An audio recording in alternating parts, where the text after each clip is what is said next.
Hello, welcome back to Blender Sushi Live Noding. In this episode, I'm gonna share with you a breakdown of this node setup that I made using Sverchok add-on. And so, what is this? This looks like something that's really complex, but surprisingly, this is actually really simple. I learned the technique from Syziph here. He made this setup using animation nodes. Basically, this is like a modifier combo in Blender, and the modifier combo is actually looking something like this. So it's first start with a subsurf, and then it goes through edge split and then smooth, edge split, another smooth, and then edge split and smooth, and so on and so on. You can do that forever. And the last thing you have is a solidify. Solidify is back here. So you can see this is just like a, there is something going on here with a, when you use edge split and smooth, it's kind of creating this kind of really weird pattern, and it's kind of really interesting. And thanks to Syziph to let me look at the blend files to make this. So I decided to try this setup using Sverchok add-on, and this is the result. Basically, this is like the whole combo of exec node modifier that actually generates this modifier combo. All procedural, everything done on the fly. So let me start from just a single mesh. So it looks normal, and then if I create like 5 of them, now you can start to see they looks kind of complex.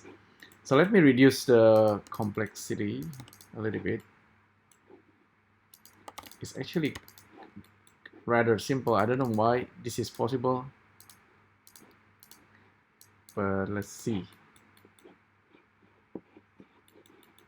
I'll start from the scratch.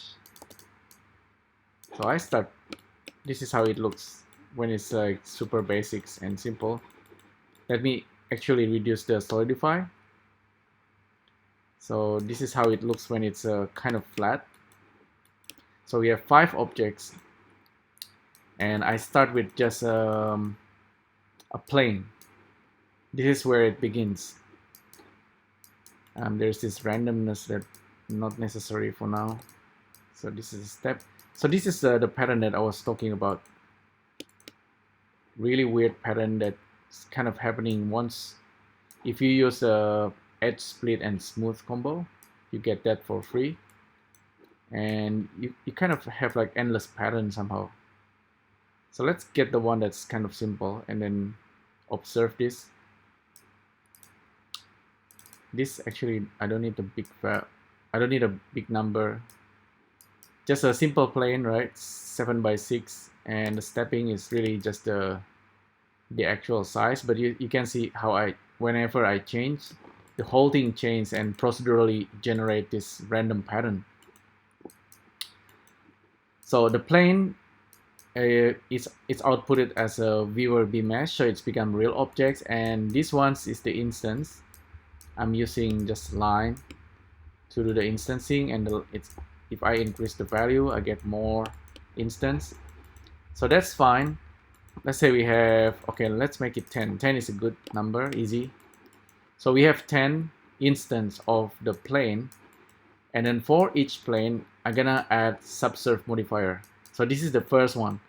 Remember when I was talking about the chain reactions modifiers using the exec node in the past? This is actually doing that. So this is making just a modifier combo, right? Edge split, smooth, edge split, smooth, and for each of this exec node, these functions will generate modifier. And I'm actually manually renaming it, but it's becoming like almost like a preset. I can actually duplicate this many times. And the last one will be the solidify. So this actually give you this modifier combo.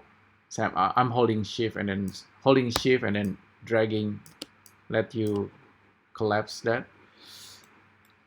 Okay, modifier combo is done.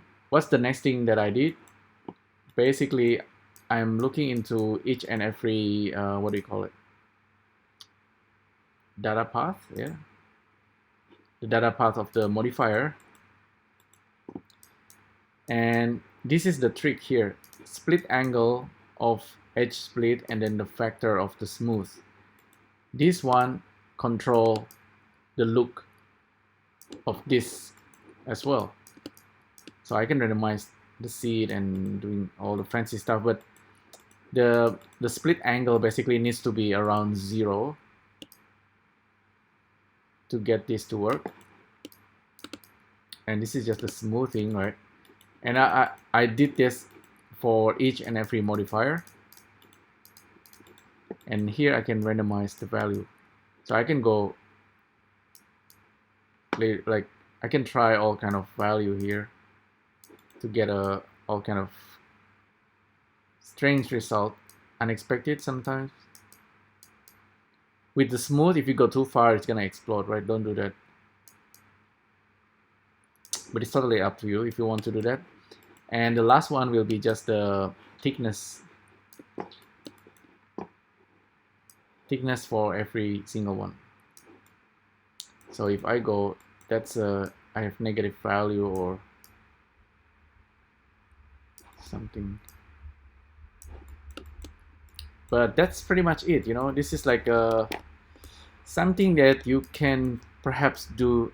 You can definitely do this using Python codes, but doing it this way is kind of more reactive. Everything is dynamic.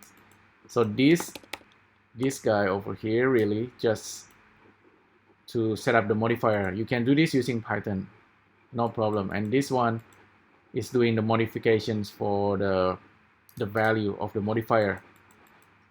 And so now if we make changes, you know, make more and then more of this mesh, and then instead of using line, you can also use plane. Well, but I save it, that's okay. Let me reopen it real quick to summarize everything. So file, open again, chain reaction. So this is what we have, right? Where we begins. So yeah, for something that's really simple, just like modifier, bunch of modifier, if we look at it this way, it's kind of becoming I don't know, it's becoming something that's totally different. You look at it and then, okay, this looks really complex. How do you make it? This is basically just modifier. That's the first thing in mind. And modifier in Blender, when you do like a proper chaining, you can get like a single object that's kind of random and kind of generative. And by using nodes, in this case, using Sverchok add-on, really I can make all kind of crazy modifications. Here you can see the pattern actually kind of stop. So maybe not too much on that. And if I try not to make it crash, so instead of using plane, I can use anything. What should I use? Sphere, torus. I can try using like a sphere. Let's see. So, and you get this pattern that's kind of accident. I actually didn't expect this. This is kind of pretty amazing. Right, this is thanks to all this subsurf and edge split combo, you get this for free. I don't know, this is like an accident, surprise, and you can have unlimited variations of this guy. So yeah, so instead of arranging it in line, you can arrange it in a grid pattern.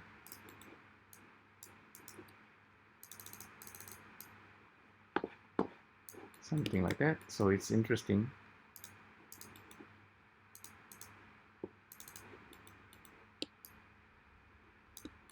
and you can always modify all this smooth and then modifier and all those. So you get this is particularly interesting, so I really like this. So there you go. That's I call this like modifier chain reactions using Sverchok add-on. That's the techniques, I think. But give it a try. Try makes like all kind of variations of combo this way.